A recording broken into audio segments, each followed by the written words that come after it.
our lab in Hampshire, and I'll just crack into it. Yeah, this is kind of what started our work and what centered our work. It's the work of Dr. Elaine Ingham and her husband Russell Ingham, um, and it's the kind of foundational paper that set her on a path to kind of publicize compost and its effects and stuff. And we've definitely got a lot deeper into it than this now, but it's definitely a foundational thing worth talking about, often skipped when you hear about the sort of food web. But interactions of bacteria, fungi, and then nematode grazers and the effects on nutrient cycling and plant growth. So this paper was released in 1984, and it just documents the kind of ecological interactions of a few different bacteria, fungi, protozoa, and nematodes, and their effects on plant biomass. And it's kind of what started us on this mission to understand, how do we get all these things present in compost? What are the kind of effects we could see from it? Um, and the types of fungi that was used in the experiment, they were types of fungi that commonly hang out in compost. So we call them saprotrophic fungi. You might hear them called saprobes. They're decomposers, and they can have dual functions. They can have different functions other than just being a decomposer. But for the most part, they're very happy in compost. When we do a DNA analysis of compost, we see, yeah, we see these microbes regularly.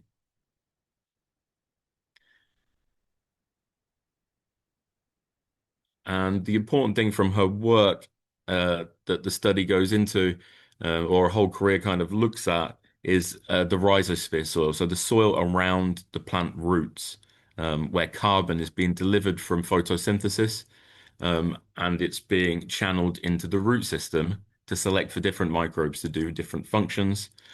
And there's a whole ecology that's built off that, off that stimulation of what you could call the latent bank of microbes, or the microbes that are in the situation, in that particular soil, in that environment, that the plants can kind of pick and choose from for different functions. And so that's where the magic happens. That's the kind of edge in permaculture, if you've learned permaculture principles, um, and there's more action on that edge.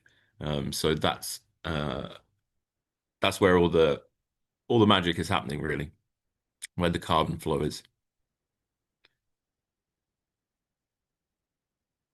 So this is just an excerpt from that paper, and it's talking about mineralization, so the release of nutrients um, from the different groups of microbes, or the different broad groups that have been added to these microcosms. So they're little aliquots of a plant in some soil, um, that's been sterilized, and then microbes have been reintroduced in different arrangements or assemblages.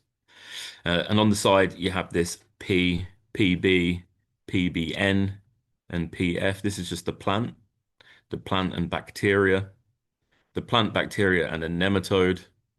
And it's worth saying that the plant probably comes with some bacteria and fungi. So when we just say plant, it's the plant and some microbes that came along with the seed, truly. And there's a plant where some bacteria has been added to the microcosm, and then bacteria and a nematode has been added to the microcosm. And then the plant and fungi, and the plant and fungi and a fungal feeding nematode. So we're seeing increasing complexity in the ecology. We don't just have a plant, but we have plant and added bacteria. And then we don't just have those two, but we have a nutrient cycler that's been added to the situation again. And so if we look over to the right-hand side, we can see the shoot and root biomass per plant. And where there's a plant by itself, there's kind of you can see a reduced biomass production in the given time. And where microbes have been added, or where the complexity is increased, the biomass increases. And from the plant and and bacteria alone to the plant, bacteria, and nematode, we see a doubling or a tripling of shoot and root biomass. And where you have fungi present, interestingly, you have this little spike in root and shoot biomass. Um, and then maybe it drops off a little bit as nutrients are kind of shared around the ecosystem. So, but the important part is where microbes and complexity ecology is added, we see this increase in shoot and root biomass. And now we've done maybe hundreds of trials with this kind of technology derived from compost.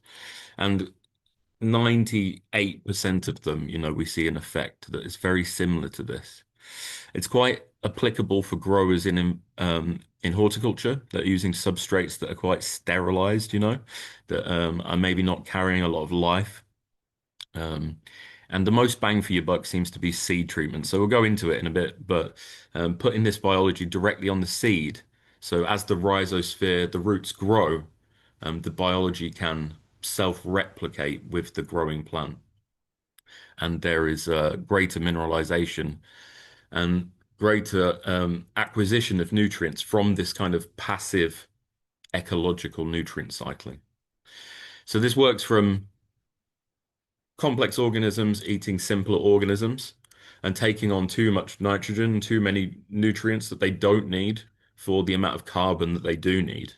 And so that's excreted. So as a nematode eats a bacteria, um, they take in the carbon, they take in nitrogen, but they take in excessive amounts of nitrogen and other nutrients.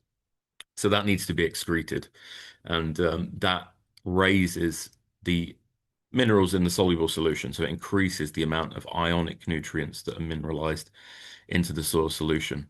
And so that's the effect we're seeing in this kind of foundational paper from the 80s from Elaine is increasing microbial complexity and ecology has a significant impact on plant growth and biomass, which sometimes, that is yield, sometimes not. But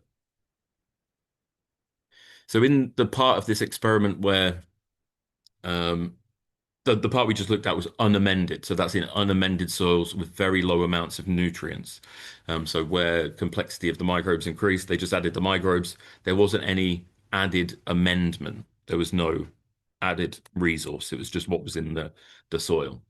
And so there was another part of the study where they did add an amendment, and that was a source of nitrogen in the form of chitin. Yeah. So chitin is the second most abundant polymer or polysaccharide in nature, and it's a polymer that contains carbon and nitrogen. Um, it's it represents the exoskeletons of insects and arthropods and crustaceans, and it also represents the cell walls of fungi.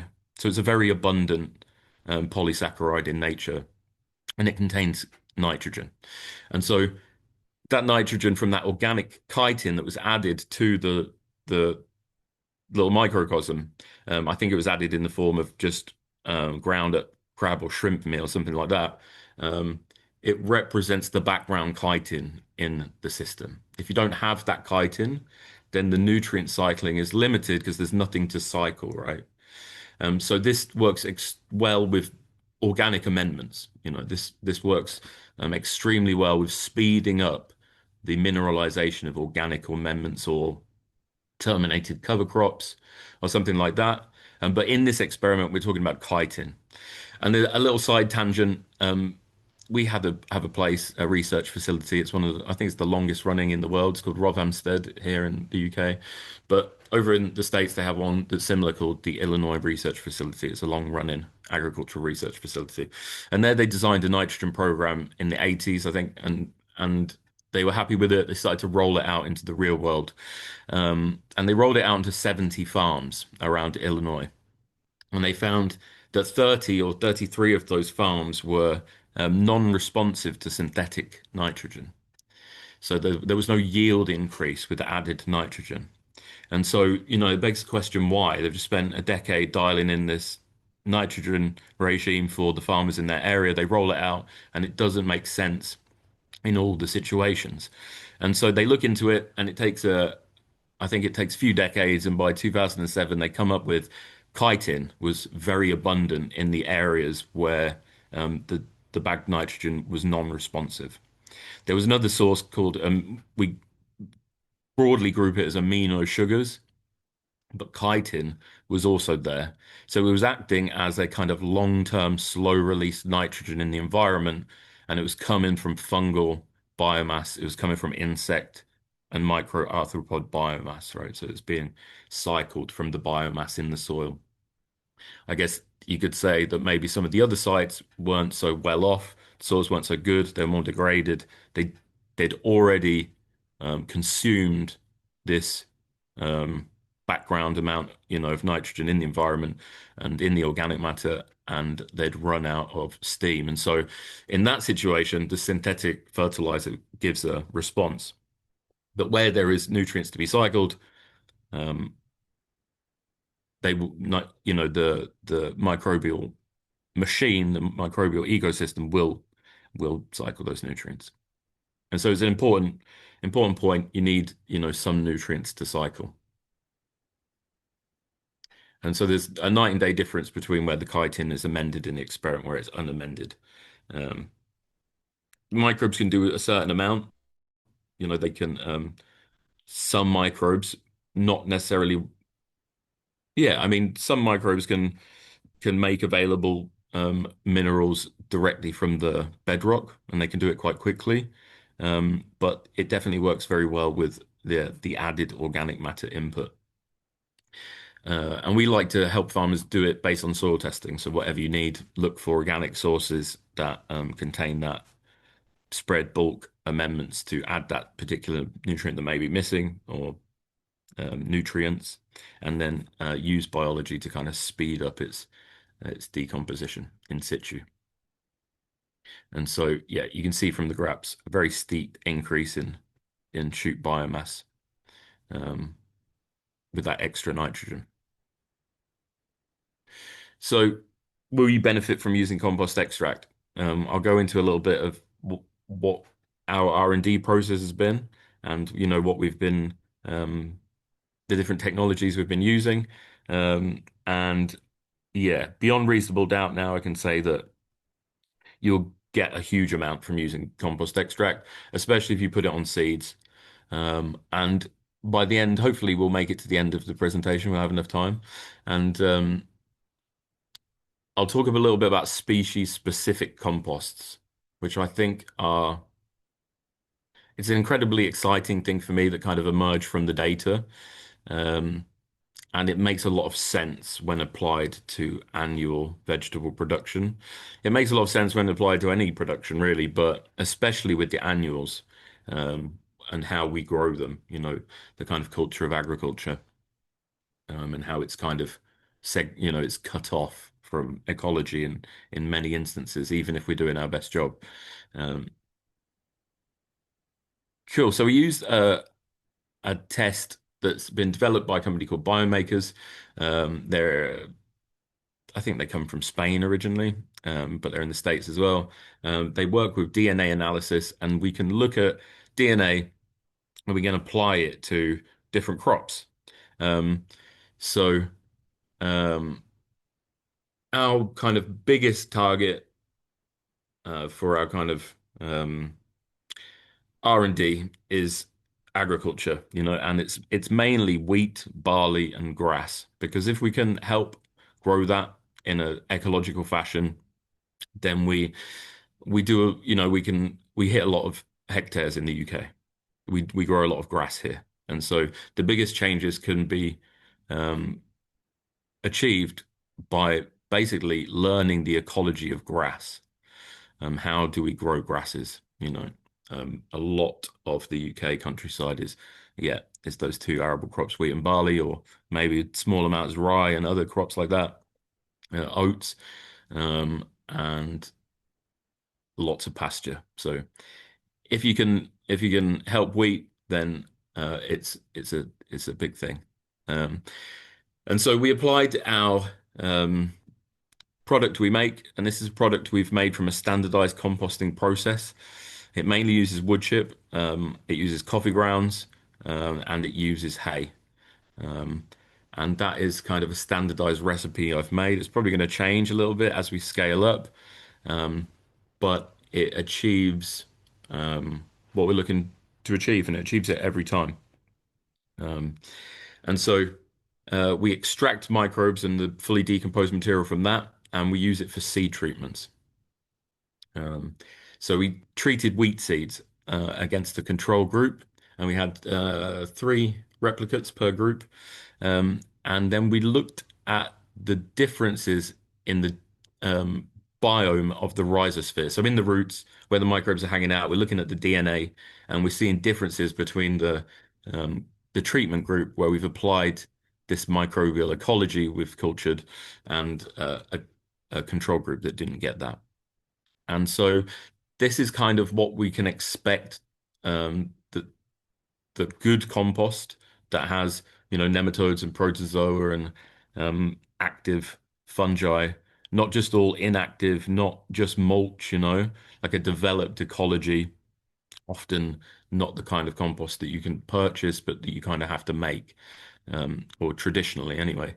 And so we looked at the changes, and what we saw was major changes in the production of, or genes that are associated with the production of salicylic acid.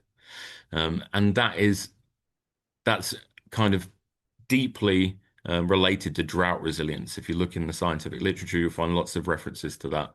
Um, and so that made a huge amount of sense because when we made this product and started to roll it out, and the product is, like I say, just fully decomposed compost, um, then the first thing people came back to us and said was, I see like mega drought resistance in the plants where I've applied it, and where I haven't applied it, I came back from a holiday, these trays didn't get watered, this tray's dead, the one that got the product isn't dead.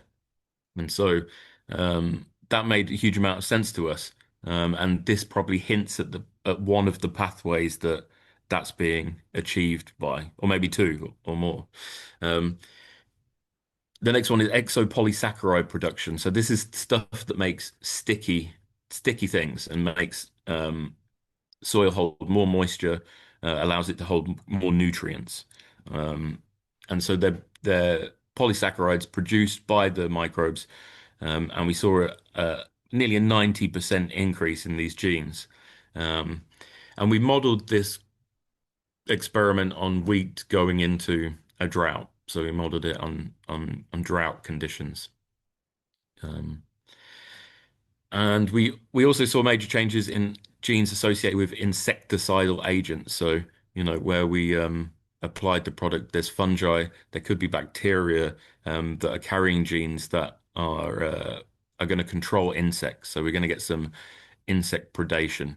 And an interesting group of these you might have heard of. They're in the news recently as cordyceps got categorized in some legal framework, but the entomopathogenic fungi, so fungi that can um, colonize living insect hosts. They are chitinolytic fungi, so they're fungi that can break down chitin, that exoskeleton um, of the insects. And so we've seen that, and I think we've seen it again since then. So it could be a low-hanging fruit for compost extracts to carry some of these organisms. Since there's so much chitin, so many little insects living and dying in compost, it kind of makes sense that they would hang out there.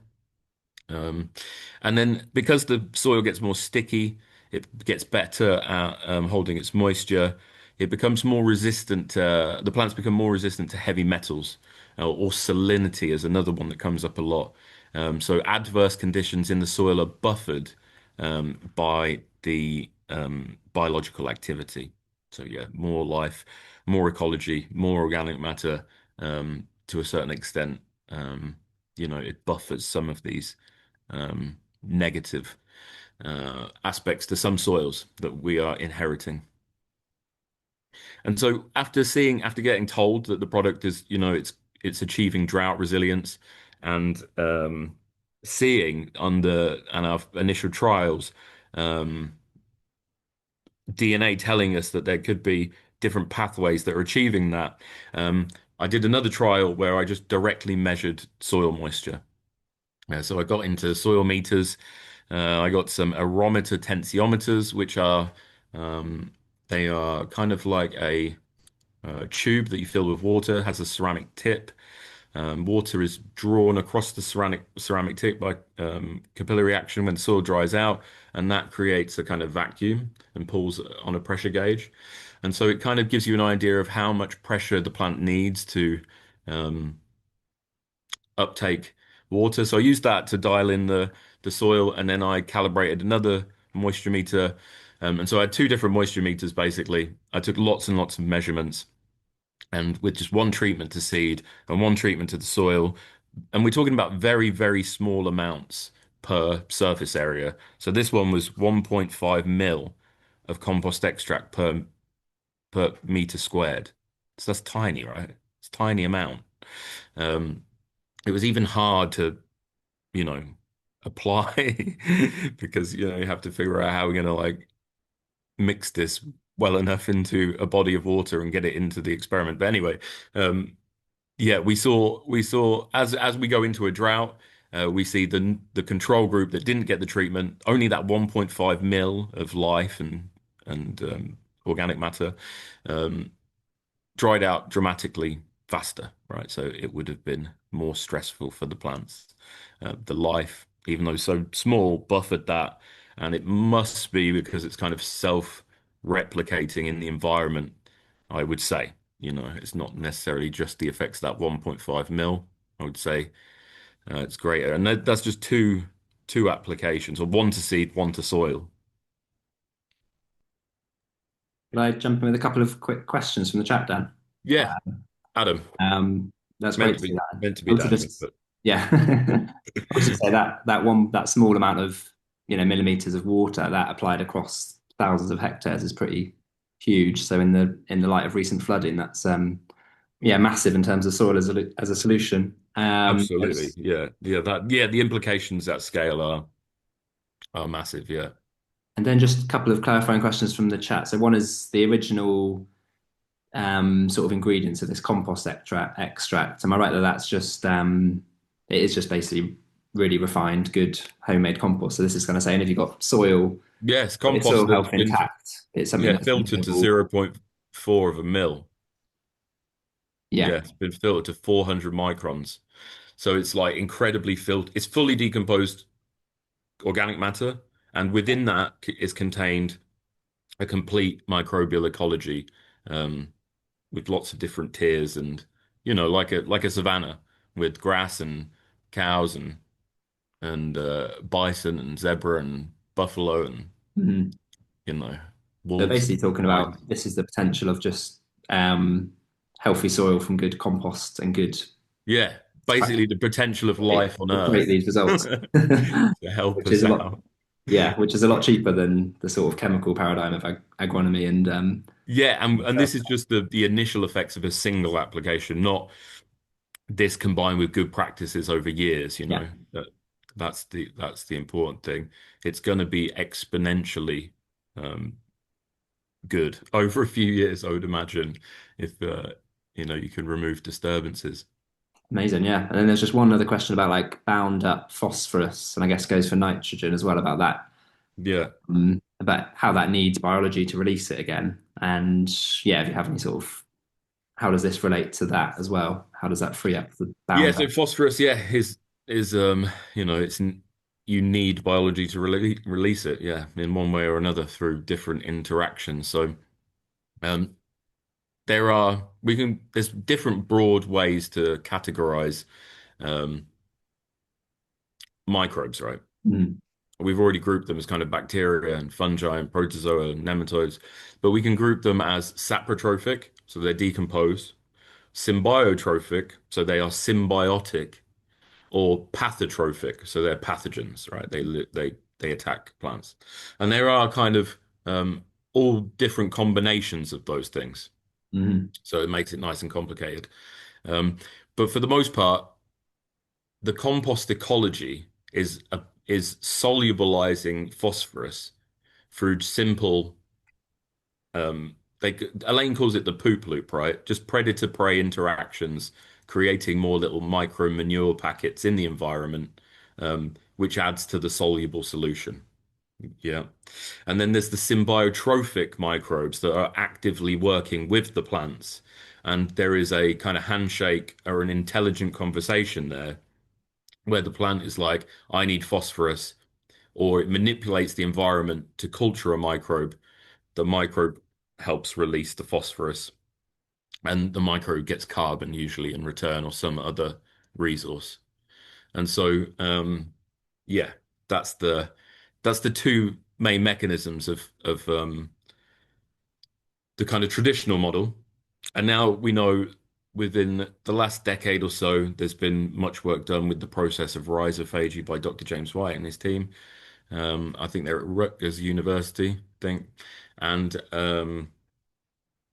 yeah, we now know that as plants' root systems grow, they can directly acquire phosphorus and other nutrients from bacterial biomass. So that's bacteria, fungi, protozoa, algae, um, and no doubt some more. So um, as the root tip grows, it engulfs bacteria, it strips off its cell walls with reactive oxygen species, and then it acquires nutrients from inside, and it spits some of them back out, and that is actually how root hairs are formed. So um, we're learning, different dimensions of the acquisition of different nutrients. Um, uh, and there's definitely the more we look, the more we find, right? But yeah, phosphorus is fundamentally coming from your soil, and we're kind of reaching peak phosphorus where phosphorus is being mined, or historically has been mined and mined and mined, and eventually it's going to get the reserves are going to get really low. Um, and so we need to make the most of the native phosphorus in our soils, and microbes are how we do that. The more we damage the life in the soil, the less they're going to help with phosphorus, and then the tendency is to rely on fertilizers to fill the gap. That's great. Thanks so much for that. And one quick question, but then we'll say probably save the rest of the questions for the end. But were there any results on like pathogenic fungi in the wheat treated? Yeah, there's only my anecdotal things of when I walked the trial, when it was we did our main trial, which I think we go to in a few slides. But I walked the trial, and the rust, like most, a lot of conventional wheat gets yellow rust. And in the conventional area that got the full conventional treatment, I have noticed rust become an epidemic much faster.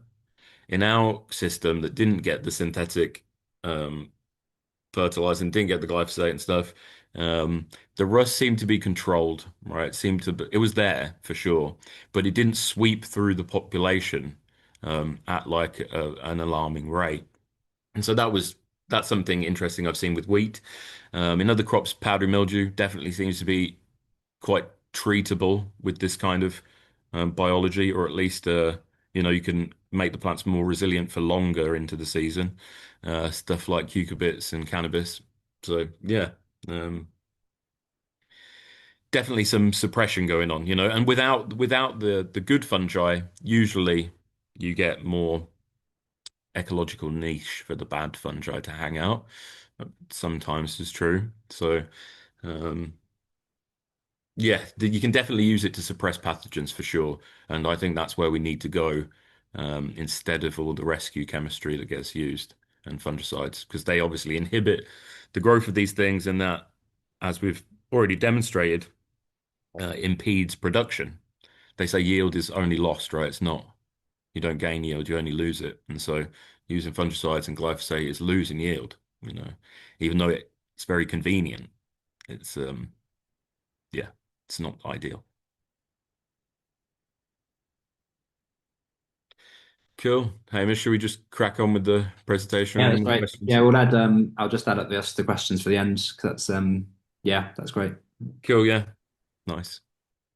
Yeah, so from lots of different angles, we're seeing the first response from your soils, from your crops, when you're using this stuff, when you're taking the time to make your compost and you're applying it bulk, or you're making a watery extract and applying that. Yeah, you're getting drought resilience from it. That's the thing we can kind of promise you now. It's not, um, yeah, to us, that's not a mystery.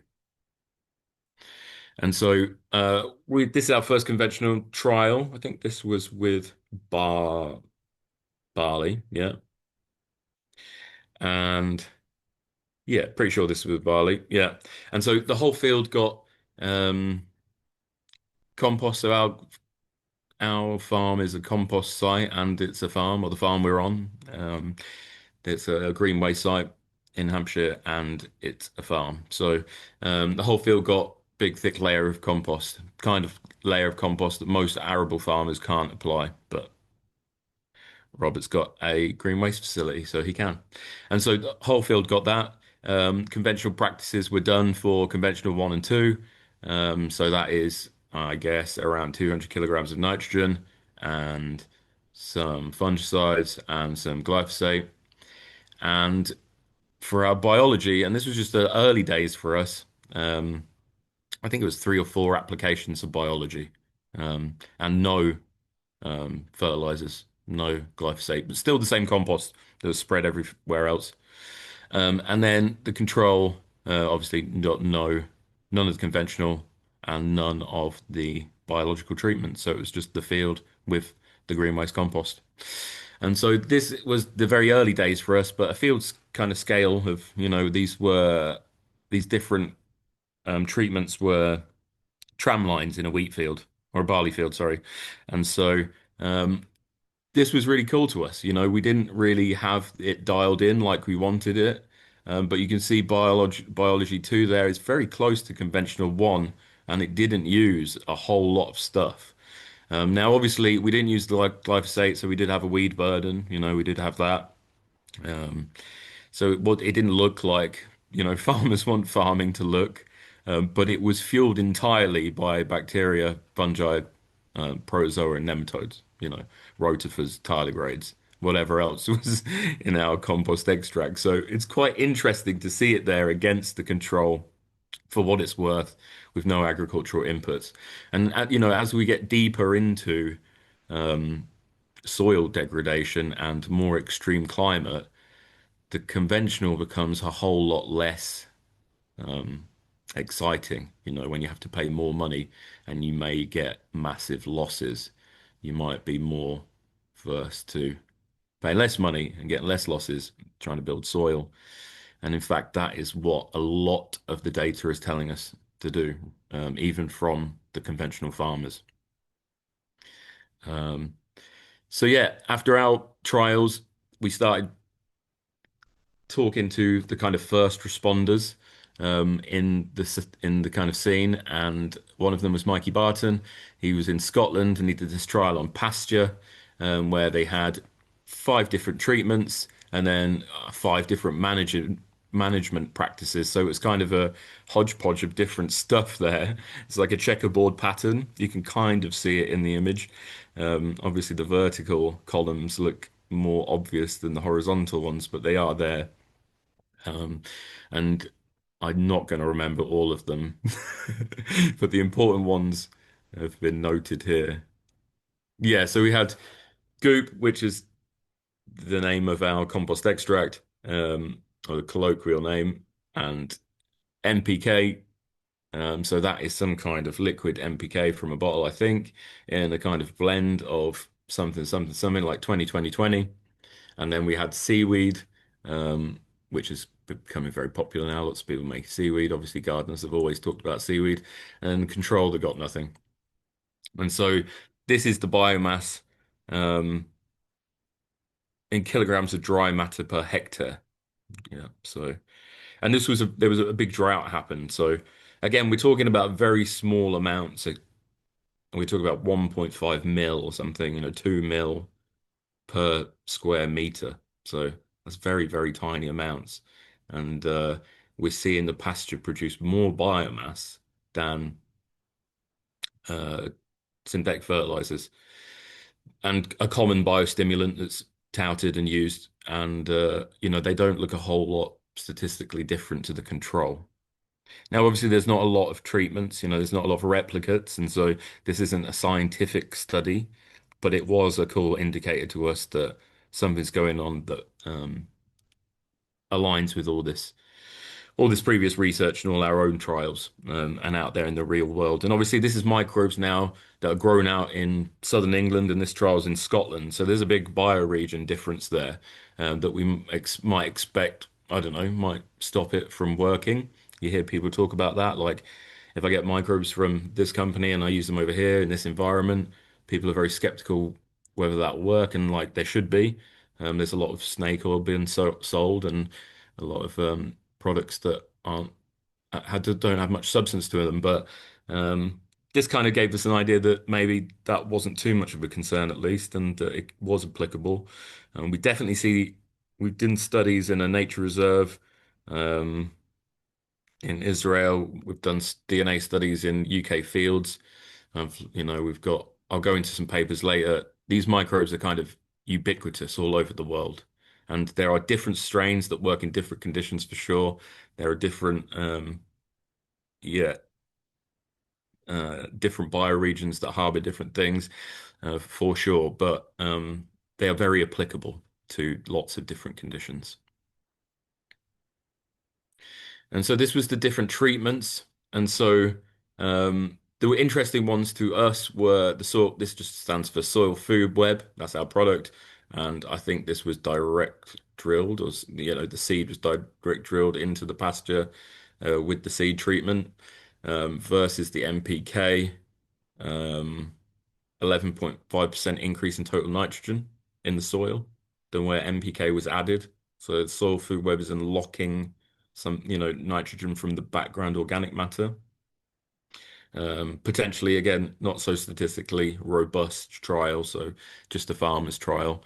Um, and then against the control group, we're seeing a 16%. So that makes sense, where nitrogen was added, and there's more total nitrogen where it wasn't, but where the biology was added, we actually see more nitrogen. So interesting. Um, and yeah, and so this goes also into a test we use called the Haney test, which looks at soil a bit like, we use technology in labs to look at protein in grains. We look at proteins and amino acids, stuff like that. We can look at soil like that. And so if we do that, we see a kind of big pool of nutrients that we don't see on traditional chemistry testing. So in traditional chemistry tests, we see nitrate, we see ammonium, but we don't see this big pool of organic nitrogen that's contained sometimes within the soil solution and definitely within the organic matter that's present in the soil. So when we take that into account, um, we see a little bit more. We see a little bit more increase in nitrogen against the NPK. Um, just 1% more, but a little bit more. Um, so I found that interesting. And this kind of came back, yeah, again and again through different trials with us, is where we've added it. We always see an increase in biological activity regarding kind of respiration on this Haney test. So that's interesting. And usually there's a small increase in nitrogen. And now that's being kind of confirmed with SAP testing as well. Cool. So we're seeing larger increases in organic release, just like the science would suggest we would. We put these microbes there that are otherwise not always there, um, because management practices, because stresses in the environment, different oxidative stress like drought or, you know, um, big events that stress the soil. Um, if we put these microbes there, we can speed up mineralization. We can give them access to more nutrients, and that can be seen on soil tests. So then, 2023, Charlie McLaren, he's the guy from the Borders. He works with a lot of pasture folk, and he trialed our product. So he treated some seeds with it, and he um, stitched them into a pasture. It was just treating chicory, putting it into a pasture. Um, they they grazed it down. It was nice and wet. It had rained. The soil was warm. He treated the chicory seeds with a little bit of compost extract. It's tiny amounts. I think, this chicory seeds are small, so you don't need a lot at all. It's way less than a liter um, that he used. I think he probably used something like 200 mil. But he treated the seeds, he dried them back, he put them in a hopper and drilled them into the pasture. Um, The next hay harvest in the treatment area was 12.5% more of hay. And so all they did was treat the seed, put it in the ground in good environmental conditions where they knew that grass was going to regrow. To regrow, it was going to put nutrients into it's going to flow carbon into the root system to acquire nutrients to regrow. And at that point, that's when they stitched in the chicory with the biology added. And so, yeah, this was in, I think it was only 6 or 7, 8 weeks later, 12.5% extra on that hay harvest. And it was very, very tiny amounts of biology put on. And I think what happens is as that chicory grows and its root system spreads, it entangles with the root systems of the grasses. And you get a kind of slow motion inoculation of the pasture from the seeds you've put in with this extra biology. And we'll get into at the end of the presentation the kind of the types of biology we find in compost, where they come from, i.e., the aerial parts of plants, and why they're useful to plants, because they are not the kind of biologies that always makes it into the seeds. They have to meet up with the successive generations of annuals when those seeds hit the soil or hit the mulch layer. And so they have learned to evolve with these annual decompositional cycles. And whether we know it or not, I think that's what we're taking advantage of with composting. So a friend of ours, Sam Carey, a farmer, approached us. He wanted to do a trial with the product because, he heard Elaine's message. People start looking for how they achieved this. You usually have to make it yourself, or you have done traditionally, but now you can obviously buy our thing if you want. And so Sam reached out to us, said he wants to trial the product, and he was working with, or he had a grant to work with the University of Aberystwyth to figure out if these kinds of things work, which was very cool to us. We were more than happy to go along with that. So we applied different treatment levels, different amounts. So we went beyond the normal 1.5 or 2 mil per square meter, and he used a little bit more. And then Aberystwyth collected data and analyzed it. And what they found was fields treated with the compost extract contain higher levels of fungi, amoeba, and nematodes than untreated fields. So we'd successfully transferred microbes grown from compost into the field. Um, uh, and the gains were maintained between April and November. So even during droughty conditions in an unirrigated field, those microbes managed to survive at least for 1 year, and that was visible against the control. So the analysis also indicated slightly more available nitrogen in the treated soil. So just like we've seen a few times now, while phosphorus levels remained largely unchanged. So likely, you need more. There's some limitation there. And potassium levels increased only in plots that received the higher application rates. So Kate, a researcher from Aberystwyth, who reviewed the results, noted the potential for cost savings and long-term benefits, just like Hamish was saying before, and you know, in a way that's we could conduct this practice for the rest of time. We're not going to diminish soil quality or organic matter by applying this. It's literally uh, the biology that plants evolved with. And then by 2025, now arable farmers are starting to, contact us and are more interested in trying the product since we've got a lot of data on wheat by this point. Um, and this was Ed Gallia.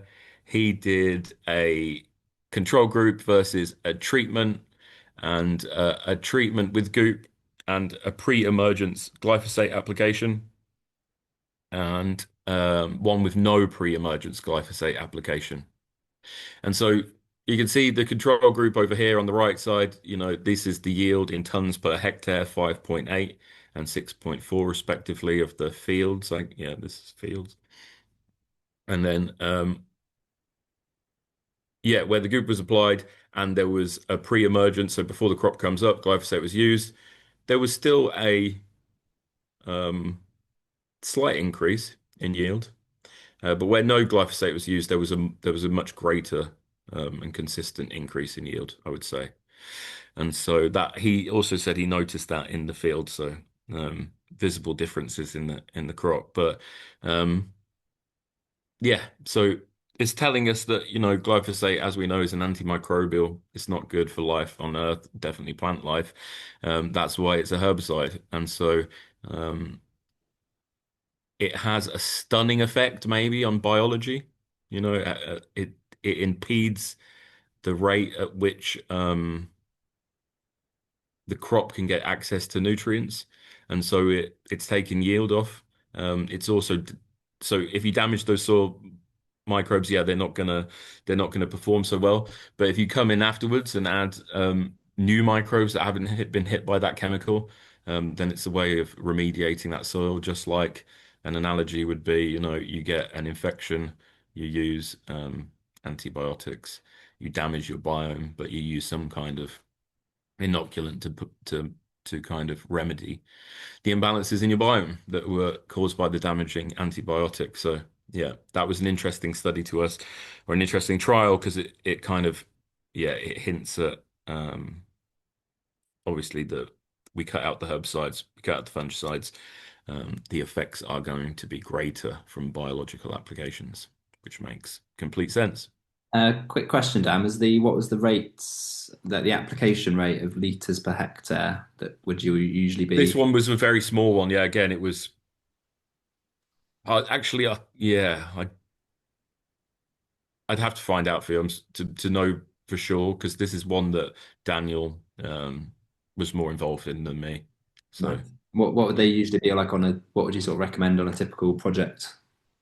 yeah, so Um, it's like how long's a piece of string, because it's like, we could say how much nitrogen do I need to grow this crop, and you can do studies and you can kind of give you an idea, but how much life do we need to grow this crop? Like, I don't know, we could add a small amount or we could add loads.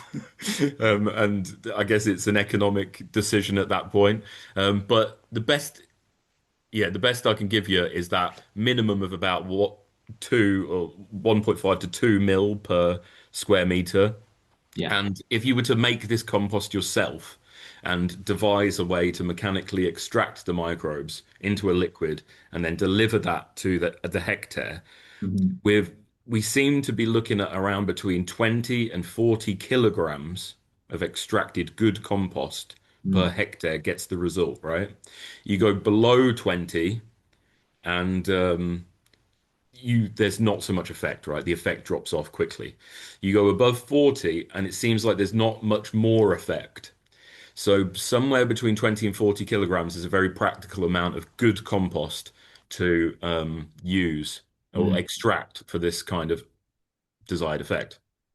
Great. Um, That's really useful. yeah. I guess it's like the tickle the system sort of tiny amount, isn't it, to make a big difference? Because I know the Haggerty's farm in Australia, they're like doing this on thousands of acres with like homemade compost, worm extract, worm composting, Exactly. It can be achieved with tiny worm amounts. composting or Johnson Sue's or thermophilic composting, or you can, there's no one way to make this thing. That is the truth.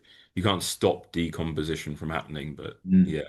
And it's a one, do it once, and then that after a time, I guess the soil biology recovers, is what I hear from lots of stories. So the Yeah, as long soil as, biology is going to it's about, naturally.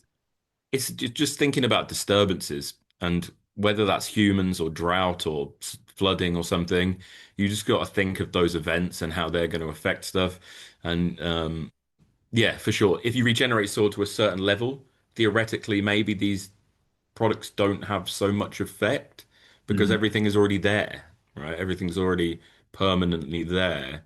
And so then we're not going to see so many results. But in most situations we're coming into, there is a response. Um, And one more quick, just question clarification: is there a sort of optimum time of year, say for like the wheat crop or the veg crop or the kind of optimum weather conditions, that sort of thing? yeah, moist, soil is definitely helps. Seed treatments, like I'll never stop talking about that. Put it on the seed. It's the most, it's the best ROI for your time. And, from the first moments of life, the plant's getting benefit. You Yeah. can't really beat that. But yeah, don't put it on dry ground. Mm. Don't spray it on the plants. Well, I don't really like foliars anyway, but and no one really has time for that on small scale in small scale agriculture, but um, don't do it like midday sun. Yeah, don't do it. Obviously, when it's mad windy, when you're trying to get it down, try and be as consistent as possible. Trying to remove variability. That is what we see time and time again. The more you can remove the variability in the applications, the more you can be consistent, the more you get consistent results. But yeah, not in dry conditions or bright sunlight or Yeah, great. We most a lot of farmers are switching to doing it at night time, their Mhm. applications. See, that's great. Yeah, we've used it a lot in the market garden because we did a lot of sort of the no dig and composting beds. So we'll inoculate the compost, and then with whether it's worm castings or goop or any other natural sources of this soil biology, and then when we make the beds in winter or when we're just spreading compost, even just a small amount, it seems to make a big difference. Like with the soil biology, pest resistance, things Yeah. like that. So even on a sort of growing context, to be able to, if you're composting already, you might as well be composting with, rather than just council compost, it can be with lots of biology as well, which I know. Yeah, yeah, that's it. That's it. And we just started a compost cup to try and celebrate there's a kind of emerging small scale compost producer. Like there's maybe like a bit of a reaction to the Mhm. the terrible quality of the large scale. There's small scale people doing it. And so to kind of celebrate them, we've launched this compost cup, right? And to win that cup, you can't just produce mulch, right? It has to be compost. And for it to be compost, it has to have some life in it, you know. So if it doesn't have the life in it, I just refer to it as a mulch, you know. It's not really compost. And the language is a big issue. Like compost is compost is compost, but that isn't really true, you know. There's lots of different forms of it. Um, I could spend many lifetimes studying it, so Great. Thanks so much. cool. So again, just hammering it into the ground now, but another barley trial where this was a seed treatment. Yeah, seed treatment with the compost biology, but also with trace minerals. So there's a common practice, maybe some of you have heard. It's like what's the guy name who used to teach it? Hyro Restrepo. Super magro, that's the thing. So making biofertilizer or yeah, or anaerobic biofertilizers, fermenting minerals to try and chelate them or to bring them to life.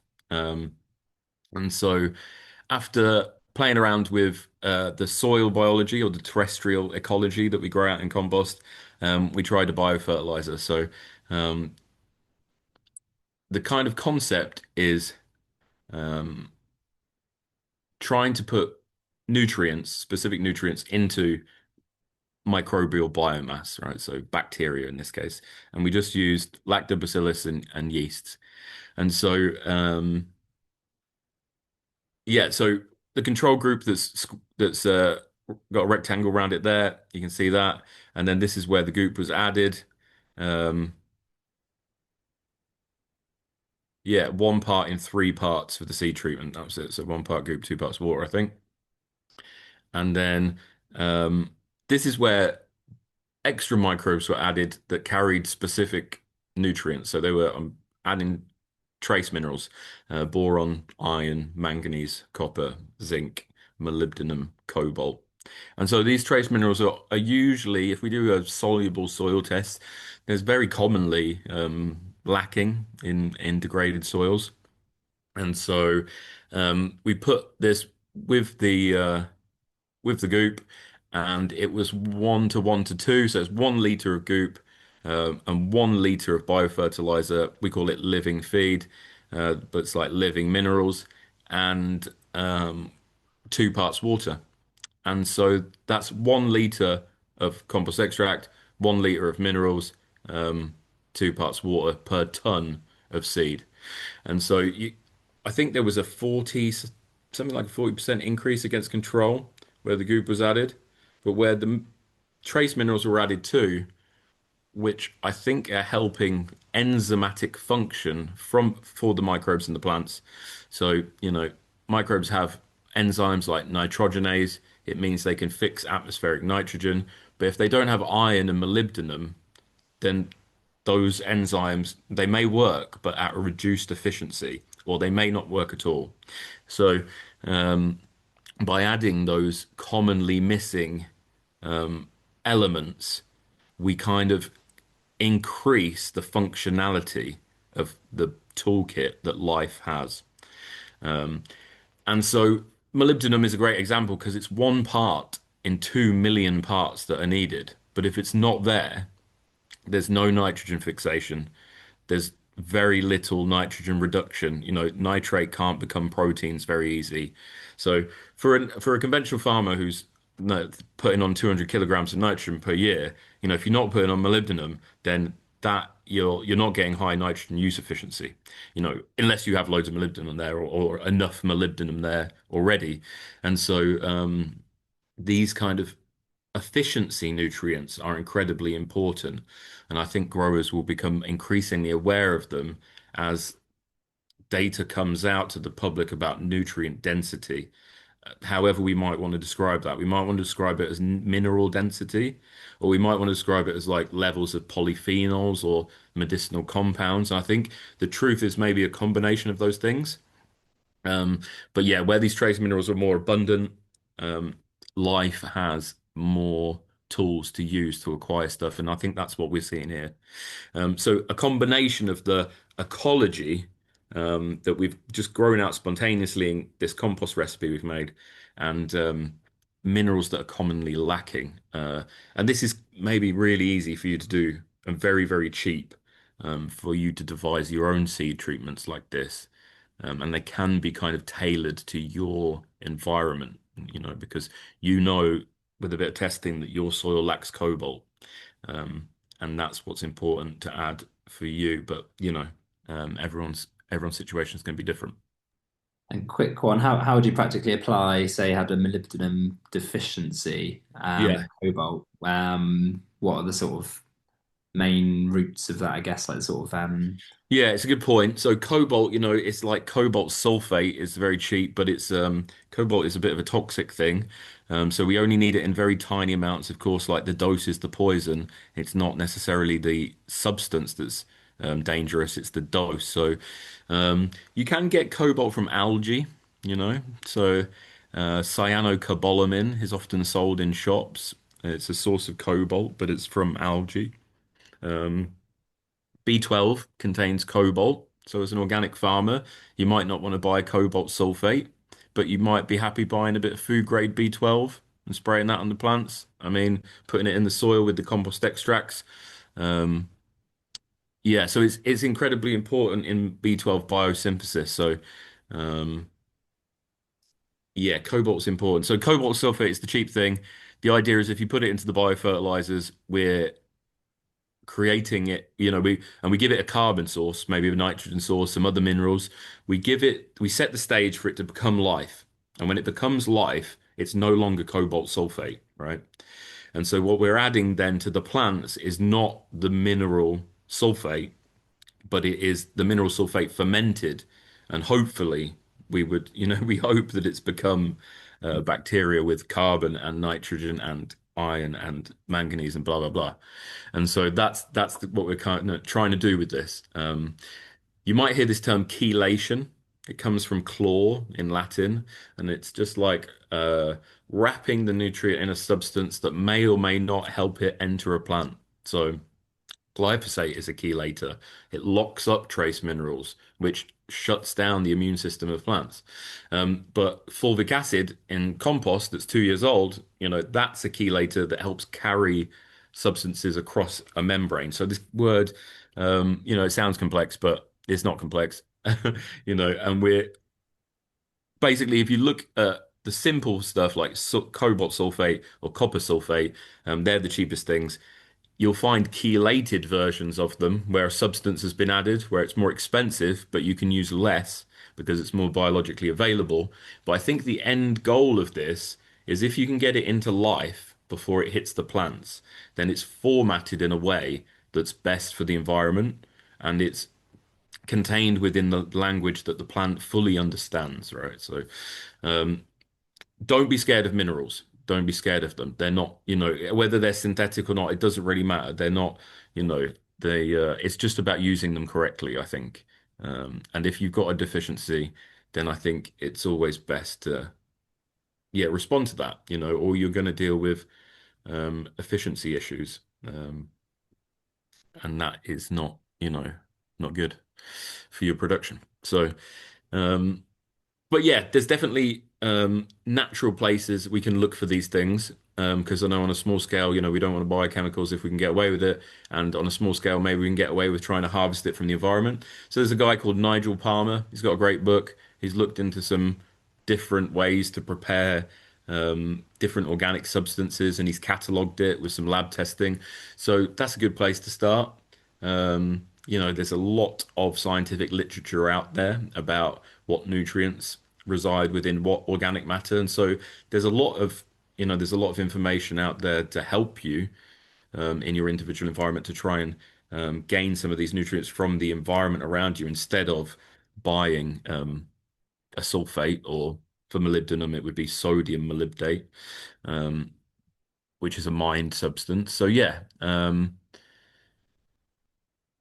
definitely experiment. Definitely experiment with the biofertilizers, the Korean natural farming in combination with stuff like microbes derived from compost.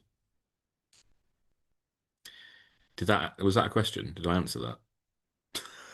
Yes, that's great. Yeah, Cool. thanks. Nice one. Thank you. Cool. So going on, um, we've used this biomakers test. I've talked about it a few times already, but it's this DNA test where we're looking at the DNA, but we're also deriving some kind of functionality from it. And I've mentioned before that the compost, it's telling us that it's giving plants drought resilience, which is going to be, more and more important as we, get longer and longer droughts and weirder weather, and even floods as well, right? So, this is the thing that comes back to us from compost, but specifically, we're now super interested in species specific composting. So we'll get into this a bit. And so we made some compost at the lab with only wheat straw. Um, so it's a very oxidized environment as it begins. But we let it get wet in the rain, and then we baled it wet. So we baled the wheat straw wet, and then we sat it in the corner of the farm, and it was in Heston bales, so big old bales, 2 by 3, so two high, two wide, three long, um, Heston bales, and we let it decompose. And so we looked at the compost that came off the back of that process, and we looked at the DNA, and and we looked at the functionality that DNA could imply when we frame that from the angle of a wheat crop. So if we were to use this compost to inoculate or put it on the seed of the wheat crop, um, what kind of microbes are in it? We get a list of microbes, but we also get these kind of genes that they find and functionality thereof. So, again, we saw exopolysaccharide production, just like other trials we've done. This is a nutrient trap. It's protecting the plants from salinity, from drought. It's making the soil more sticky, making it hold more nutrients and water. And then we saw these genes for ACC deaminase increase, and they're very very high here. So this compost is one of the best we've seen for wheat, and it's made entirely from wheat. Yeah, so this was super interesting to me at this point. ACC deaminase has got some correlations with protecting pathogens, so protecting from pathogens, just like Hamish was saying, on what people say on the ground. And then salinity and drought protection, just like some of the other metrics here. And then heavy metal resistance, so detoxification, bioremediation, and if you've got heavy metal burden in the soil, um, resistance against that. And then again, salicylic acid. Again, what we found with our product that we've made from wood and coffee. You make it from wheat straw. You've got the same metric there, same genes that could be producing salicylic acid, and that could be linked to drought protection. And I think it definitely is.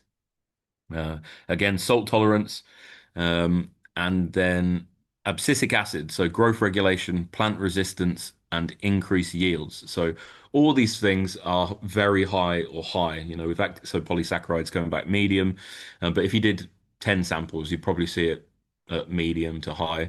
And so all these parameters are very high, this stress adaptation kind of field of parameters. And that's exactly what the growers were telling us. So that's exactly what people were saying on the ground. And that's what the genes are telling us when we look at the DNA. So to me, this was like kind of foundational moment where we see that compost does this thing.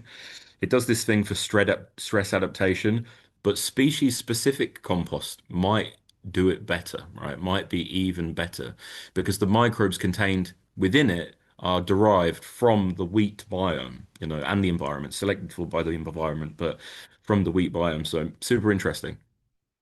And then another part of this test, we look at hormone production. So genes associated with phytohormone um, production. So auxins, cytokinins, and gibberellins. So these are things that help cell division, stem elongation, um, cell differentiation, and germination, flowering, stuff like that. Cytokinins are really good keeping a plant going when it's approaching senescence. So if you can stimulate cytokinins later on during a wheat crop, stop it from senescing, you can push high yields, give it a chance to fill its protein more. So very interesting, right? And the microbes contained within the straw compost really high in cytokinin, so helping elongate the growth period, stopping senescence, de-stressing plants, and just helping with physiological function. So microbes that produce auxins, um, that's one of the top things that correlates with yield. So if the plant's got more microbes in it, in its root system that are producing auxins, generally you're going to get a high yield. So um, also very interesting. Cool. So off the back of that, or before we did the straw compost, we had some friends in Israel that are sort of food webbers. They took Elaine's course and they did her online training. Um, and they were near, or they weren't far from a nature reserve, so Corazim Nature Reserve. And in that nature reserve, there's feral wheat. So there's wheat just living there, out there. No one's planting it. It's just coming up, living generation to generation out there, in, as wild as as we get these days. And so um, we asked them to go out there, pull roots, and take rhizosphere samples off of those emmer wheat plants, and to look at the idea was to look at the DNA contained within the rhizosphere of those feral wheat plants out there. And so this is what the dashboard looks like. For the biomakers, one of the biomakers tools to look at the populations of different microbes. So you've got lots of different colored circles here, and each circle represents a microbe. The size of the circle gives me the direct indication of the population of that microbe. So you got the orange circles are bacteria, the kind of greeny circles are fungi, then you got archaea, which are the darker blue circles, and the light blue circles are protists. So I can look at that and I can see different population sizes of different microbes in the sample. And so if you click on one of those microbes, the biggest one, the biggest circle, you get this Penicillium herquiae. So this microbe was the most dominant fungi in the rhizosphere of these plants. And I think we did 12 samples. There's 4 areas and 3 samples per area. And pretty much all the samples, we get it coming back again and again and again. It's one of the dominant microbes in this emmer wheat's rhizosphere. And this was amazingly interesting to me because it's also a very common microbe in compost. Um, so we'd seen a lot of DNA samples where we'd seen Penicillium herquiae, or we'd seen different Penicillium species. Um, as well as a few different other fungi. So another one is Mortiarella. It's the same fungi that was used in Elaine's foundational paper on the soil food web, and we find it hanging out in the rhizosphere of wheat plants in the wild.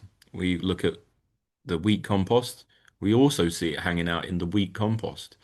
Um, you look into the scientific literature, yeah, it's building relationships with particular um, annuals. It's delivering nitrogen. It's helping solubilize phosphorus. Um, and we're becoming more and more aware that these are maybe endophytes in the plants. So they're in the rhizosphere, they're in the composts of the plants, but they also live in the living tissue of the plants. And that's maybe why they're the first ones on the scene when that plant starts to decompose.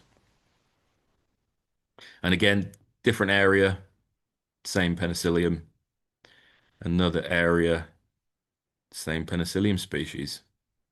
And so when you look into these guys, they can produce lots of different things. They can produce antibiotics that, they're antifungal, they're antibacterial, antiviral. Um, a penicillium species obviously was responsible for the first antibiotics. Um, so they've saved millions of people globally. There've been uh, compounds have been extracted from penicillium that denature the coronavirus. So they've got some pretty cool tools for biochemistry.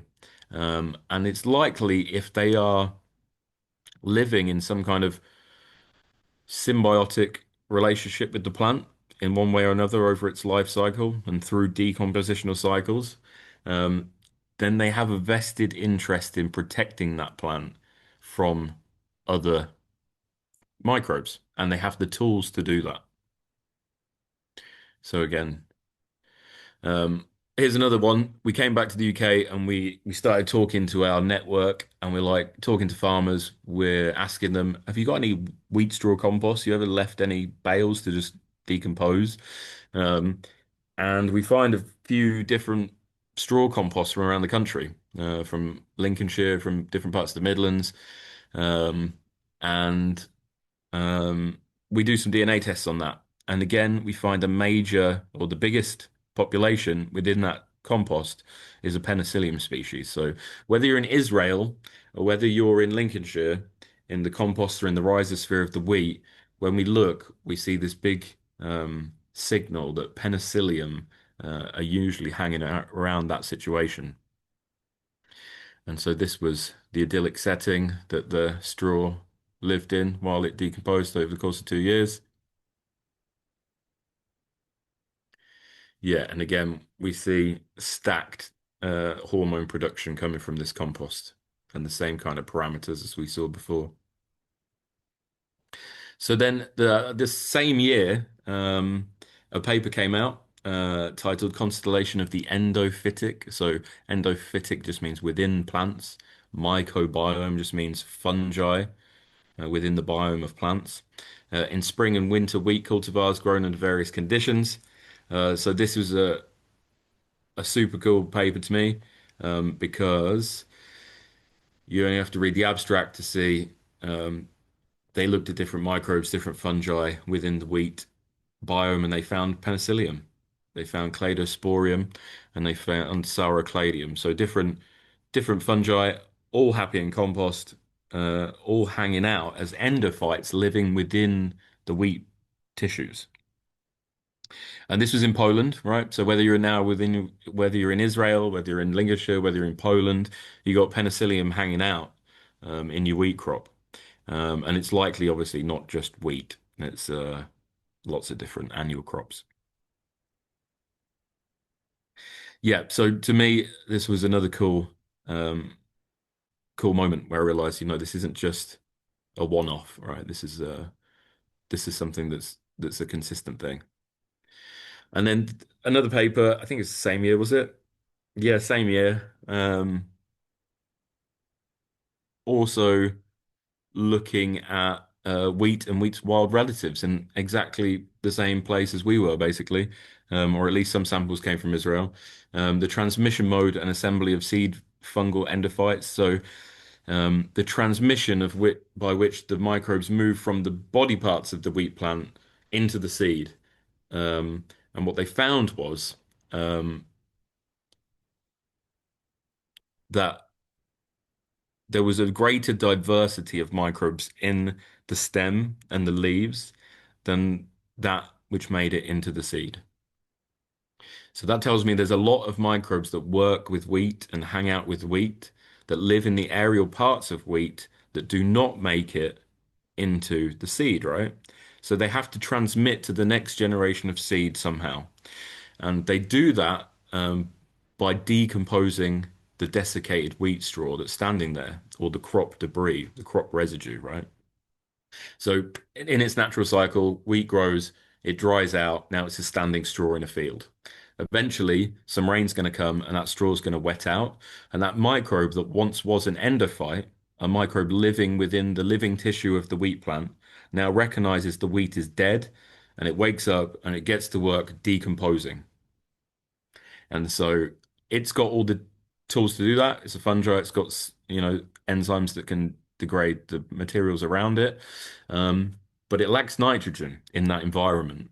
And so this was an interesting thought that came about. And Daniel decided we should do an experiment around this kind of concept.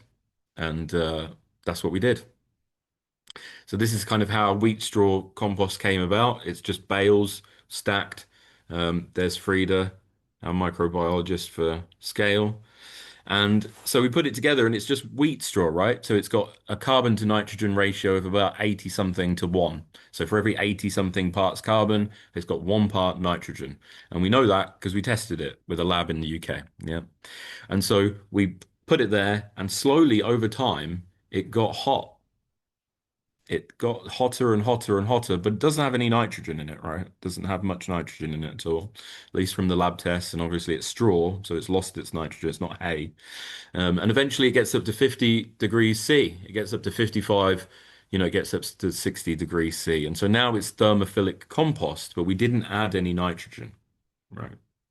So it's hot, which is evidence of it containing nitrogen, or it wouldn't be able to heat up. Um, because it would be limited by that missing factor. But here it is, and it's hot. So where's the nitrogen coming from? So what we found is the nitrogen's coming from the atmosphere, and it's coming because the microbes wake up in the straw and they're lacking nitrogen. So there's only one way to do it, and they have the tools to do it, which is the enzyme nitrogenase that fixes atmospheric nitrogen. So, long story short, microbes make the compost. They fix around 10 kilograms of nitrogen per ton of straw. And so on our farm, I think we get about 4 tons of straw. So that would be about 40 kilograms of nitrogen per hectare that can be acquired through composting your straw like this. So because the microbes don't have the nitrogen, they need it, they're encouraged to fix it. It's the only place it's going to come from. And so because they're encouraged to do so, they fix it and the pile slowly gets hot and heats up. It will never burst into flames because the nitrogen is coming from a like a dialogue. It's intelligent, right? It's like someone's asking for that nitrogen and someone's delivering it. And so there's never an abundance in the system. It's always coming from a demand. And so it's not a dangerous process. Like if you were to stack up hay in a big old stack and it was to get wet and you were to leave it, it could go anaerobic. It could even set fire and combust. But this can't because it's wet and it doesn't have any nitrogen in it. And so cannabis is one of my favorite plants. It's a master plant, it's a miracle plant, and I was interested in it because it's a dicot, right? And we were interested in wheat, which is a monocot. It's a grass, whereas cannabis is a weedy dicot. And so you look at the endophytes in cannabis, and you find exactly the same communities as you find in um, wheat. Yeah. So another annual plant, different morphology, from a different part of the plant kingdom, but similar assemblages of microbes. So we've got penicillium there in the buds.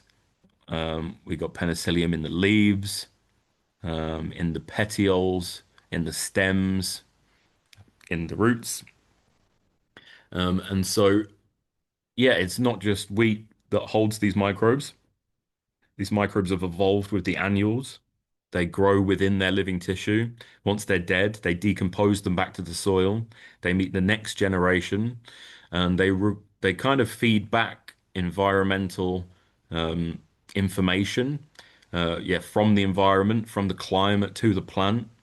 And I think it's something that agriculture is overlooked and that we definitely do not harness. In fact, most of agricultural practices. When we talk about the 90 something percent of practices that go on in the country, we're kind of cutting these decompositional cycles out of the situation. So, plants are often not growing on the ground um, where their residues dropped all the time. Though obviously it does happen, just maybe over longer cycles. But yeah, super interesting. So the fungi hanging out in these plants, in these annual plants, they're happy in compost. They need to survive to meet the next generation, and that maybe we can take advantage of that because they do not transmit in the seed. That's why these seed treatments are so good because it puts some of these microbes back onto the seed, the first moments of life, um, before before anything's really got going. So they're making these connections quickly, day one, instead of waiting weeks or months to find these microbes. And yeah, they're getting functionality from that. So yeah, I mentioned quickly before, but we're holding the first compost championship to kind of celebrate the compost geeks out there in the country. So you can send us samples, we'll analyze them, we'll rank you on a leaderboard, and this is, it's a bit of fun. It's to try and elevate the compost community. It's not meant to be too competitive, but yeah, you'll learn a lot by entering it for sure. So we don't want your compost to just be a mulch, it needs to be something more than a mulch. It needs to have life in it. So we're going to look at the bacteria, the fungi, the protozoa, and nematodes in the compost. We're also going to look at the carbon to nitrogen ratio of the compost, because that's super important to the benefit your plants get from it in year one. And so it's it's no good. You can have lots. We found very early on in our research that you can have all these soil food web characters there, with all the ecology present in a substrate. If that substrate is just bark fiber and it's like 30 to 1 carbon to nitrogen ratio, um, then it's not enough to overcome the effects of the nitrogen deficiency in that environment. So lots of people, when they go out now and they buy peat-free substrates, they buy bark fiber, they buy coconut fiber, they buy wood wool. These are common additives to peat-free substrates. And what we found is they're not very soil food web friendly because they are so deficient. They are not really, again, they're not really fit for purpose. They're just what we have to use. And so you can have all the soil food web there, but you don't get much benefit from it until you kind of narrow that carbon to nitrogen ratio. Then the plant gets benefit from them being there. Um, so so a lot of peat-free substrates are very woody. To overcome this, you need to balance that wood with extra nitrogen. Then you get benefit from the active ecology. So that's um, part of our parameters of judging the compost. Um, is is it going to give you agronomic benefit? What's the C to N ratio? And does it contain life? Because it can't just be a mulch, right? It has to be something more than a mulch for us to call it compost. Um, cool. Yeah. So yeah, that's us, Soil Ecology Lab. We're at Down Farm, Odium Hook. There's our emails. Please, if you have any questions at all, get in touch. I love talking about this stuff. I'll probably be talking about it for a very long time. So I don't mind talking to you about it if you've got a burning question. If you get a grant, if you want to know about soil testing, what's appropriate for what, for a different situation, then we can maybe help there. Yeah, we offer that broad spectrum chemistry test, the Haney test, microscopy, um, training, and the biomaker's DNA analysis, as well as products for you to try if you don't have time to make these preparations yourself. So, yeah, thank you very much. Over to some questions to finish off, I guess. Awesome. Thanks so much, Daniel. That's great. I've got pages of notes and yeah, that was really fascinating. I just find soil's just a constant learning journey. And Absolutely, never yeah, ending. Yeah, and every time I learn seemingly similar stuff, but actually it's always something new. yeah, yeah, And this is yeah, seems really crucial for like the shift towards like from the chemical sort of paradigm, which is very also very costly for farmers, yeah. growers, and yeah, to that like quite simple biology sort of tickle the system approaches. That's it. And we encourage people not to just remove all the inputs they're using. Like, don't go crazy on it. Like there needs to be some transitional period. You need to know what's there to remove stuff if you already have a economic expectation, you know. So Mm. there's obviously balances with economies and stuff. We can't just crash the farming market. The politicians are doing a good enough job there, so we don't need to help that. So, yeah, so we encourage people to move slowly, just do small trials, start small. And literally, like I say, 98% of the time we see great results, and sometimes, very, very occasionally, we see neutral results, but it seems to be uh, a minority. Great. Oh, that's wonderful. I'm sure there's been lots of questions in the chat. I haven't put them all to you throughout because I don't want to Yeah, I interrupt. didn't know how long it was going to take. Yeah. That's perfect. Well, Time that's timed it really Daniel's. well. That's Daniel's. Presentation, so I'm filling in because he's on a bit of a family. Uh, That's great. Yeah, so well, might just open it up for a few quick. We've got 25 minutes, so that's really good timing. And I might just open it up if people are happy to just unmute and ask a top question. Or if you're not able to do that, then pop it in the chat and then I can read them out. But yeah, maybe in the interest of time, probably just like choose your top yeah, question or two per person. I've got loads of market gardening, growing related ones, but I'm going to leave it to others to jump in first. So maybe just use the hand. How should we do it best? Can't see yeah. everyone's. If you just Yeah, want, maybe just do a hand up. yeah, Either we'll use try the that. icon in the chat or the just the physical hand up, and then unmute yourself for questions.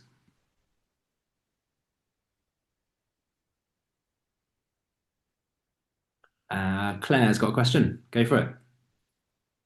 Sorry, I was slightly hammering the chat there with questions, so very used to kind of this. It's lovely to have a Zoom Still where you can kids. I'm actually. seeing them now. I'm seeing them now. But Oh, I'm sorry. no, And you some of them are don't probably apologize. That's why you're cryptic. here. It's lovely to have a Zoom where you can actually have a conversation because I'm very used to.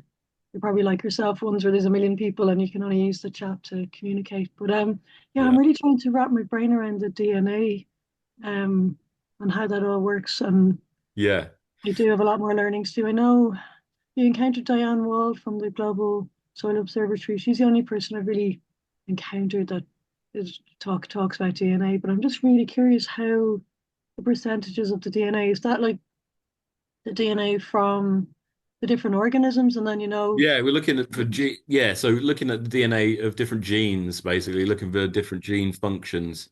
So there's genes associated with the production of salicylic acid or something like that. So the technology is kind of proprietary. From biomakers, and so they won't tell me everything. But that's kind of what they're doing. They're looking for microbes. They can give me a list of microbes based on the different regions of DNA that they look at, and they can give us functionality based on genes they find.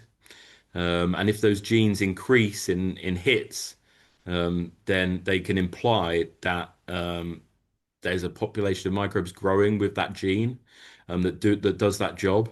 And then it's up to us to observe that in reality, right? To make sure that that's actually real, that that's not just some noise in the data. That we're actually, when we see things associated with drought resilience, then we go out there or we create an experiment where we put plants in a drought situation and we monitor them to actually see it happening in real life. But it's definitely a super powerful tool. And with machine learning and AI and stuff coming, like it's only going to get deeper and deeper.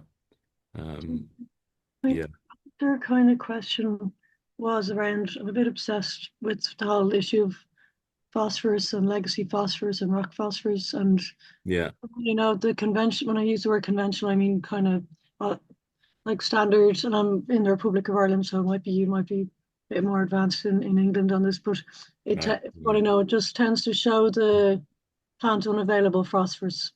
And then the Yeah, farmers are told to apply more phosphorus, the more on yeah, principle, as Christine Jones loves to call it.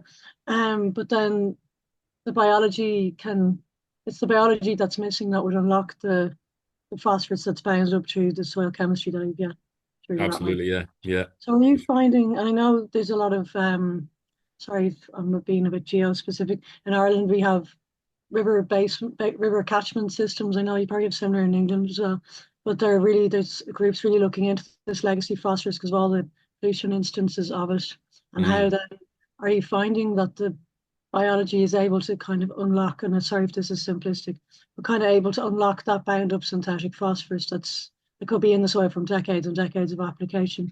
And Yeah, then the following, honestly, I'd love to say yes, but I don't see it like consistently enough with the compost biology unless it's got something to cycle.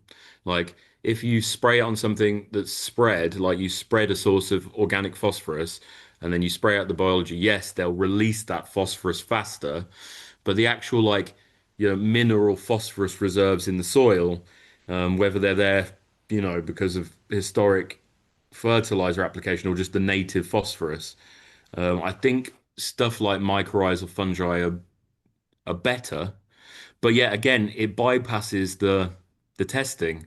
So in a test, it still looks like you ain't got any phosphorus, but you look at a tissue test and the plants are getting the phosphorus. So what's the truth?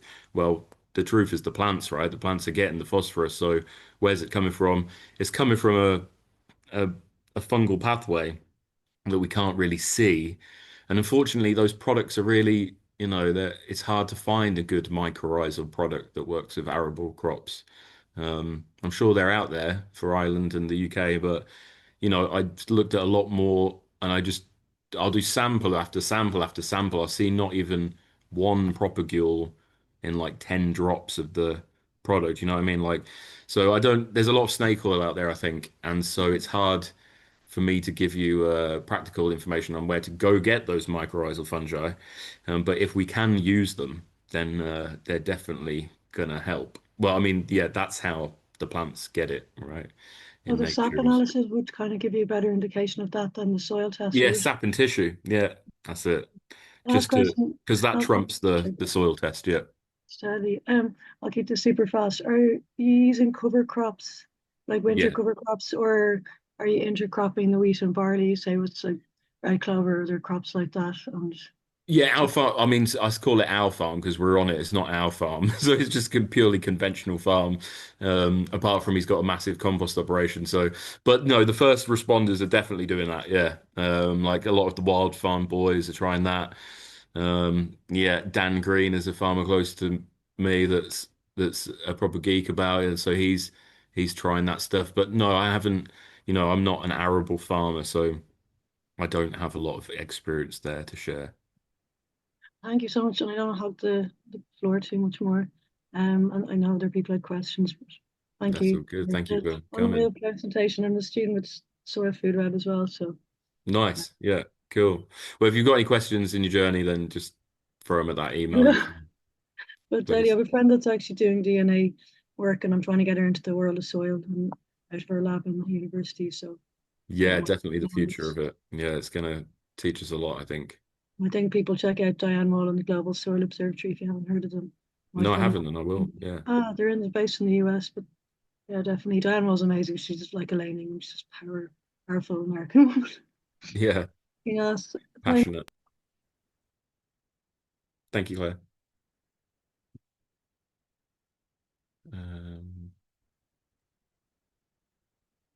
Anyone else for there's a questions? question here. How does wheat straw becoming muck when used for cattle bedding alter its ability to produce these fungi and bacteria?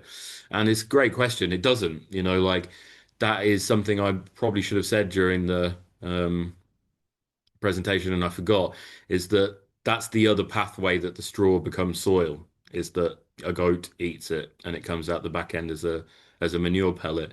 They don't always have to decompose the straw to the ground. So yeah, mammals are another important part of that cycle and are especially important for the arid regions of the world and the semi-arid regions of the world.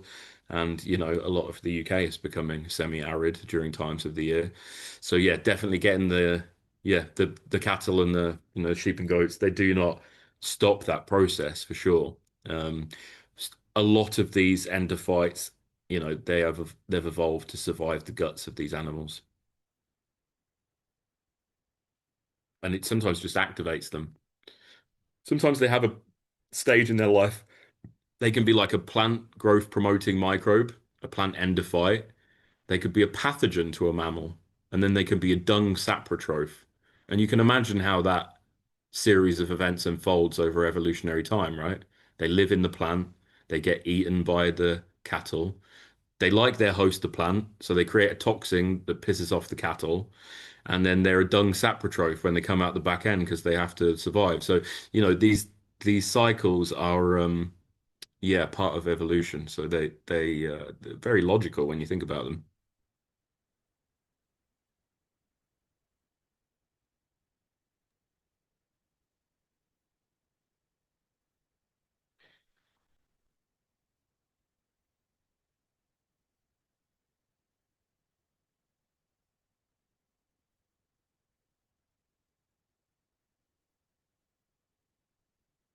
Anyone else got any questions?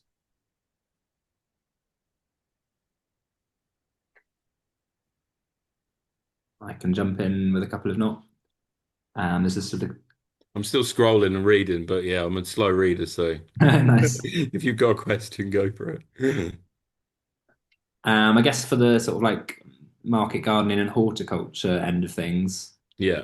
do you have any sort of key takeaways in terms of ways to apply that kind of soil biology principles, but maybe also some like simple strategies for like, I'm just sort of wondering like the best way to maybe apply if we had our own, worm compost or if we had some goop or Yeah. other stuff.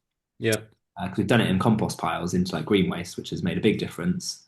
But I'm also wondering about like maybe smart ways to introduce it to like propagating mix or to like the seed coating. I don't know how that would work in terms of seed Yeah. top, I've done it pretty edge much top. any single way you can think of.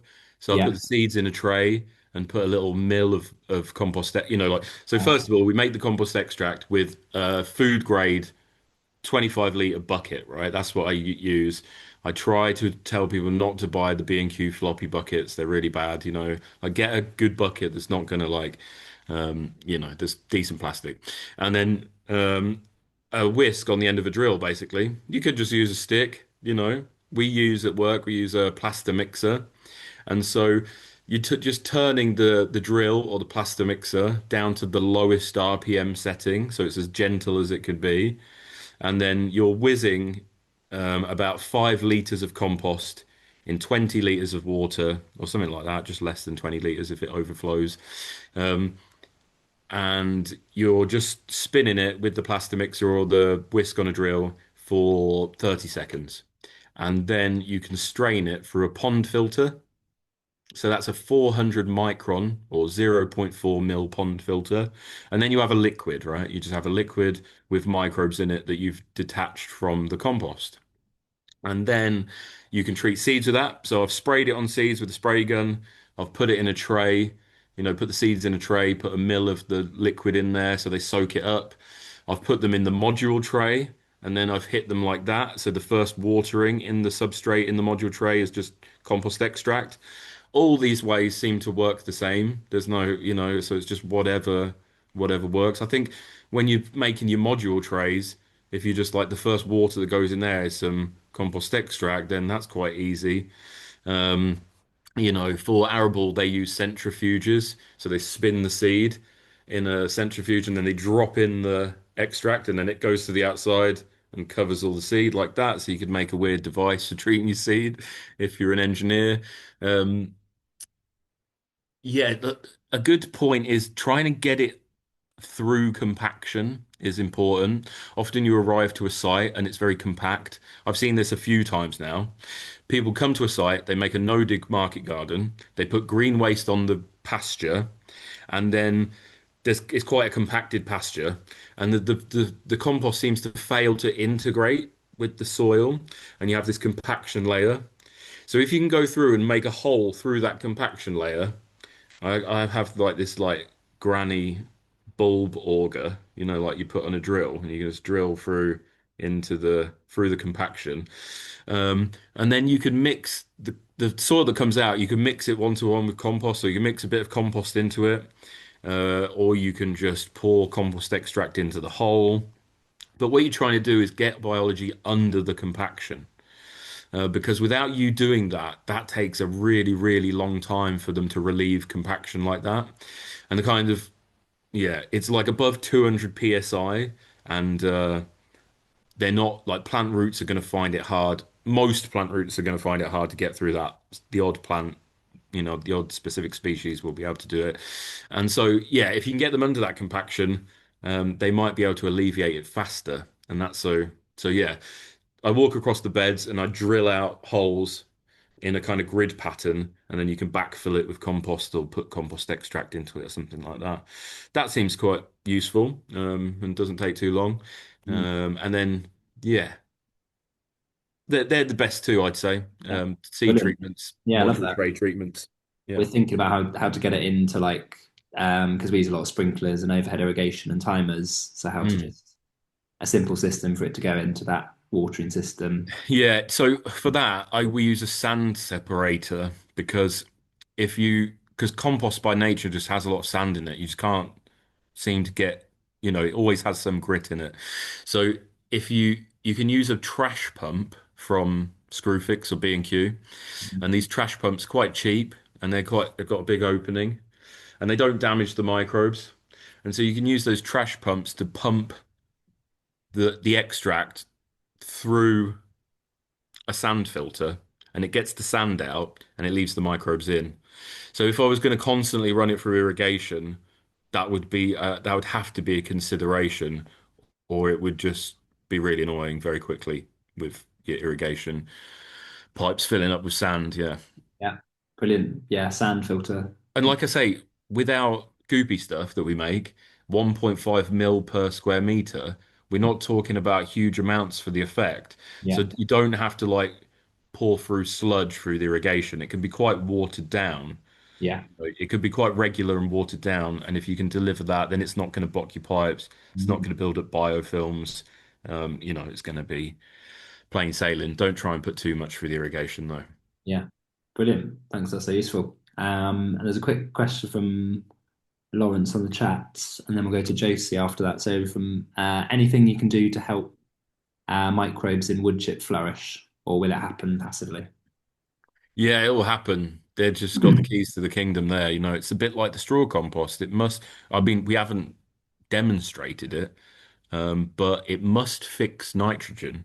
If you get a big pile of wood chip and you stack it up and it had no leaves in it, it's just the heartwood and it's got no greens in it and it gets hot, it must be fixing nitrogen, right? So, yeah, so what can you do? You could add a nitrogen. That would be a faster way to decompose the wood.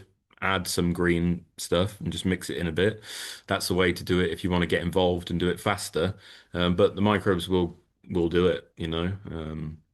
Yeah, wood chip's great. Raymill wood chip's really good. Like the young wood chip, young branches.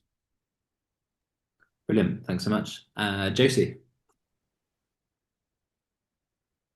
Hello, thanks for this. It's all been really interesting. Um, just back to the seed when you're like inoculating the seeds.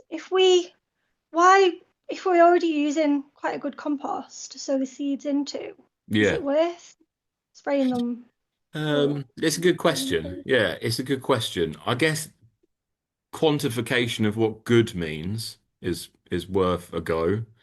But So yeah, we're if using you've a already, mix. sorry, But yeah, if we're go on. using a mix of it's wood chip and chicken manure, Yeah, and then a bit of vermiculite. yeah.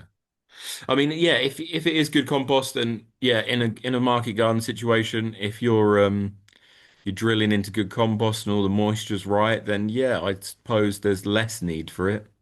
Obviously, um, in large scale production, like soil's a bit degraded, there's a bit more necessity for it because they're not hitting such nice conditions straight away. But Or I would do your own trials first before you and make up your yeah. mind. Like, don't just listen to me, but do your own trials in your own soils and decide whether it's worth the time to do. Um, yeah, that's the best answer I can give Yeah, you. or maybe just thinking maybe if that compost has been sat there a while, is it going to be a bit dead? So it's worth Yeah, adding so some it's a life good to it. question. I kind of categorize it like this. There's active microbes in compost. If I take a drop of that compost and I extract the microbes from it and I put it under my microscope, I can see them swimming around, right? That's a very useful um, Mhm. thing that we look for, active microbiology. But if all the foods run out and they all go dormant, they're still there. They're just not immediately active. But given the environment of the root system, they will wake up again. So yeah, I mean the Johnson Soup bioreactor makes really good compost. So that's one thing to look into. If you're using worm bins, that makes really good compost. I don't know on what the quality of your compost is, so it's hard for me to say, if it. So the best thing is just to do your own trials with the compost you got. But yeah, I'd encourage you to do the seed treatments because um, I think it's a bit like natural births in the sense that there seems to be a correlation with cesareans and immune dysfunction later in life.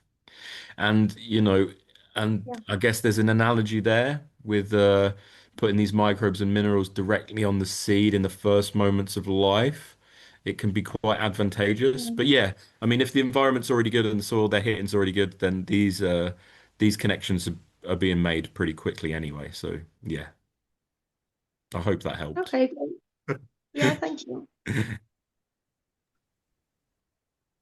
Brilliant. That's super useful. I guess a lot of the compost we'll use, like sort of, substrate for tray mix, is designed Yeah. to be quite good in terms of nutrients, but it's often not, doesn't necessarily have like the biology or the Yeah. kind of The commercial microbiology. substrate manufacturing processes do not have time to allow for this biology to develop exactly. So um, they are always lacking.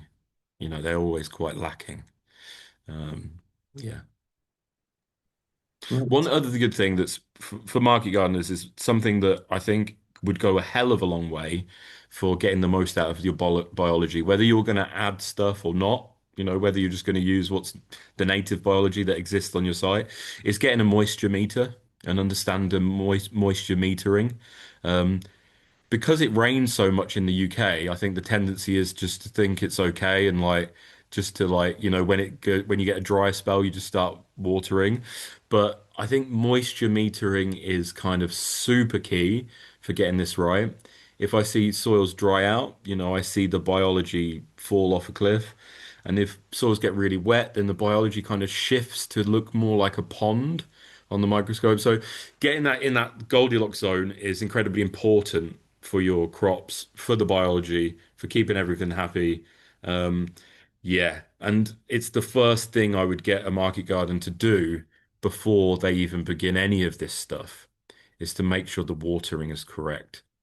And yeah, it's not just like it's how you water as well. Like um, I often see drip lines on a market garden bed, and often the water's just going straight down and there's big dry chasms between the drip lines. And so using pulse irrigation and techniques to try and spread the water out, I think is really, really, to use the most of the bed is is super important, especially if you're going to irrigate, might as well irrigate efficiently. And yeah, you have to get that sorted before you start trying to, cultivate your soil food web or spend any time on that because, if it's just a dry chasm in the middle of the bed, nothing's gonna grow. Yeah, it's a limitation for sure, a big one. Brilliant. Thanks so much. I think we'll probably wrap up there because I'm sure we can go on forever nerding Yeah, out about all the soil joys, but we won't keep you too long. And yeah, just a massive thanks. That was so helpful, really useful. Lots of things I'm going to apply as well. And it looks like brilliant. there's lots of enthusiasm from others in the chat as well. And yeah, I'll share the recording afterwards to yeah, so people can sort of let it sink in a bit. I find that with soil learning, it's kind of do it over and over again and just keep reinforcing and then put it into practice. Absolutely, yeah, yeah. Yeah, Repetition legitimizes. yeah, but yeah, thanks for your work on it. And yeah, check out Soil Ecology Lab guys and all the other. Yeah, Uh, please, any questions you got, email me. I love it. So keep them coming. Brilliant. All right, we'll close it there. Thanks everyone for coming. Yeah, come and join more learning workshops and nerding out with us. And yeah, see you all soon. Hope it dries out on the ground. Thank you, Hamish, and thank you everyone for turning up. Nice one. Thanks so much. Bye everyone. Bye.